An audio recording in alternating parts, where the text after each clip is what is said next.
स्वभावचिन्मयानन्दं कृपापूर्णं जगत्पतिं हरिषड्वर्गजेतारं नित्यानन्दगुरुं भजे। स्वभावचिन्मयानन्दं कृपापूर्णं जगत्पतिं हरिषड्वर्गजेतारं नित्यानन्दगुरुं भजे।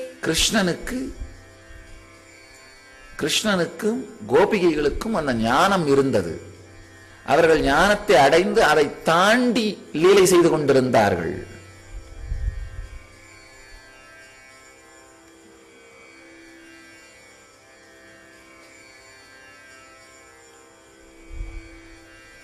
சிசுபாலனுக்கோ ஞானத்தை தாண்டிய லீலை அது கிடையாது. சிசுபாலனுக்கு அந்த வேசிகளிடமிருந்து உடல் சுகம் தேவைப்பட்டது. அந்த வேசிகளுக்கு சிசுபாலனிடமிருந்து பணமும் பாதுகாப்பும் தேவைப்பட்டது.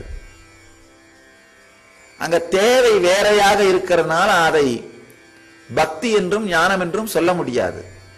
இங்கன்னா கோபியர்களுக்கும் கிருஷ்ணனுக்கும் நடுவில் கிருஷ்ணனுக்கும் கோபியர்களிடமிருந்து உடல் சுகம் தேவையில்லை. கோபியர்களுக்கும் கிருஷ்ணனிடமிருந்து வேறு பாதுகாப்போ பணமோ தேவையில்லை. தேவையை ஏற்கனவே கிருஷ்ணன் கொடுத்து விட்டான். அங்க தேவை ஒண்ணுமே இல்லை. அங்க பகிர்ந்து கொள்வதற்கு ஒண்ணுமே இல்லை. அது தேவை ஒன்றும் இல்லாததனால், எதுவும் கேட்கப்படாததனால் பொங்கி வழிவதுதான் பக்தியாக மலர்ந்தது. பொங்கி வழிவதுதான் ஞானத்தை தாண்டிய ரசம்னு சொல்றோம். நல்லா ஆழமா புரிஞ்சுக்கோங்க. எப்போ இந்த வாழ்க்கையே கிருஷ்ணன் தான். நல்லா புரிஞ்சுக்கோங்க. நீங்கள் எல்லோரும் கோபிகைகள், இந்த வாழ்க்கை கிருஷ்ணன். இந்த வாழ்க்கையோட நீங்களும் பொங்கி வழியறீங்களோ அப்ப ஞானத்தை தாண்டிய ரசம் உங்களுக்குள் நடக்கும். இல்லைன்னா வாழ்க்கையோடு நீங்கள் வேசிகளாகத்தான் வாழ்ந்து கொண்டிருப்பீர்கள். வாழ்க்கையோட நீங்க